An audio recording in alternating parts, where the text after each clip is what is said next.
you talk about like things clicking for you, at what point in the season last year were you like, okay, like I'm officially finding my speed, or I'm just a touch above everybody else? So that first game of the season, I like had this touchdown. My first touchdown, like I made this move and broke a couple tackles. At that point, I was like, oh shoot, like I could do this, like at a high level. Fires me up so much. But then the second game, we played the Packers, and I walked on the field, and obviously like God gifted me with talent and everything. But then it's like you walk on the field, and like everything's just slowing down. Like it's like slow motion, and like I'm in the huddle, and when I like break the huddle, it's like I'm backing up, and they're like moving slow. It's like it's insane, bro. I love hearing that. So when the ball snaps, like I'm anticipating everything, like quick, and I mean that was an awesome game, but it was just like I never even explained this, but it was just like the process of like what I was processing during that game, and then the rest of the season, it was something that like I was like, man, this is pretty cool. And obviously like you got to watch a lot of film, and that's all that film study and everything like that to anticipate everything. But actually like feeling it and seeing it that fast, it was pretty dope. Last year, like on the outside looking in, I want to say it was maybe the middle of the year. Your workload would shift around. Yeah. And I feel like Coach Smith would get questioned about it and wouldn't say too much about anything happening behind the scenes, or wouldn't really tip off anything that's going on. Yeah. Is there anything that was happening in the middle of the year to where your workload was shifting? Or to where you're hearing the same stuff, the external noise and whatever conversations you're having with Coach Smith behind closed doors, like, you know, people who are curious about what was going down last year. Is there any insight to that? Yeah, so it was more so of me hearing the external noise, and like, you know, fantasy football is a big thing. It's so like I had you. So like a lot of people had me on their fantasy team, so we would get a lot of Don't heat. check your DMs. I'm just kidding. But yeah, like during the middle of the season, you know, so Coach Smith was, you know, trying to, you know, make me comfortable in the game and make me comfortable with situations. And, you know, he was just, you know, trying to protect me and do what every coach, like, because what Coach Smith didn't want to do was Derrick Henry me year one.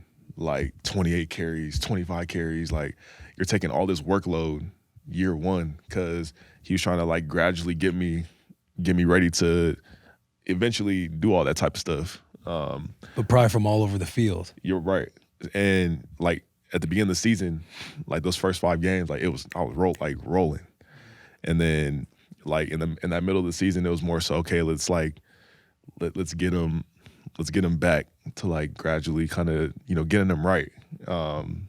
Were you injured? Was there stuff going on to where it's like, hey, we want to, okay, I know we're picking up your workload. Like, let's kind of maybe mitigate some of the reps in the middle of the year and start to make a run at the end of the year? So yeah, but it was that, but it wasn't like because of injury. And at the same time, like my workload was becoming excessive.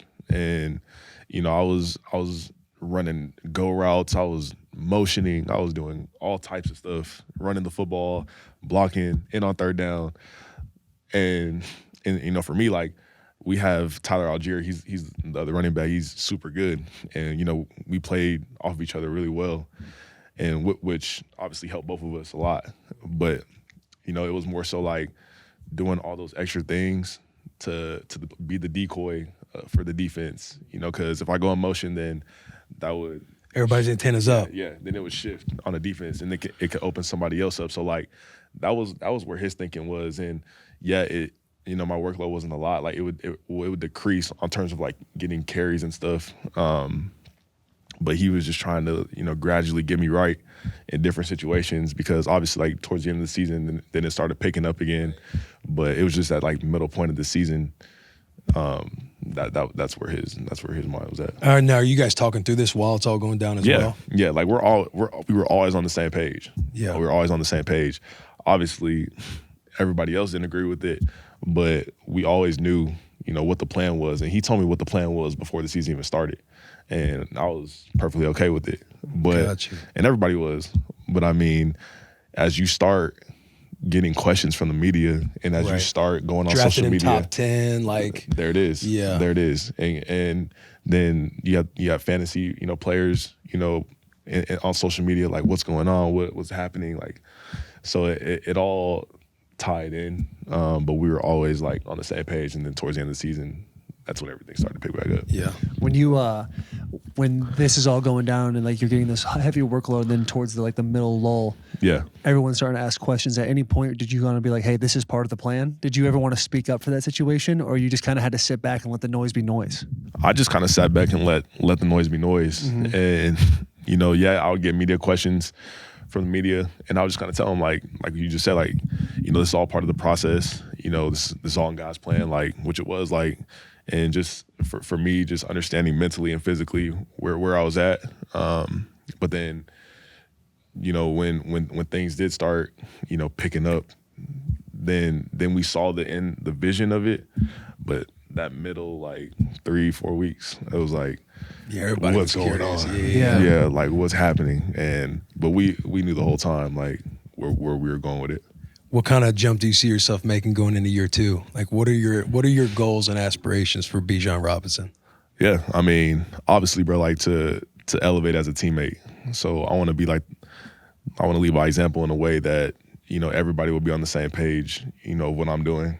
And for me, I think it was really good to have the vets that we did have last year, because I learned so much from them. Like even like Calais Campbell, like bro, like he's ultimate vet. He's got that voice too. He got that voice. Yeah. Yes. Like he would just sit down with me.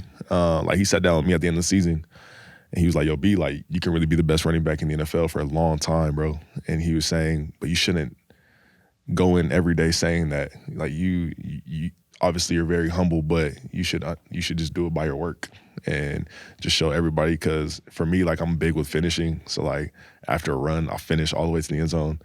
Sometimes coaches hate that, but my coaches like are cool, like they love it because it shows everybody else like that's what we got to do.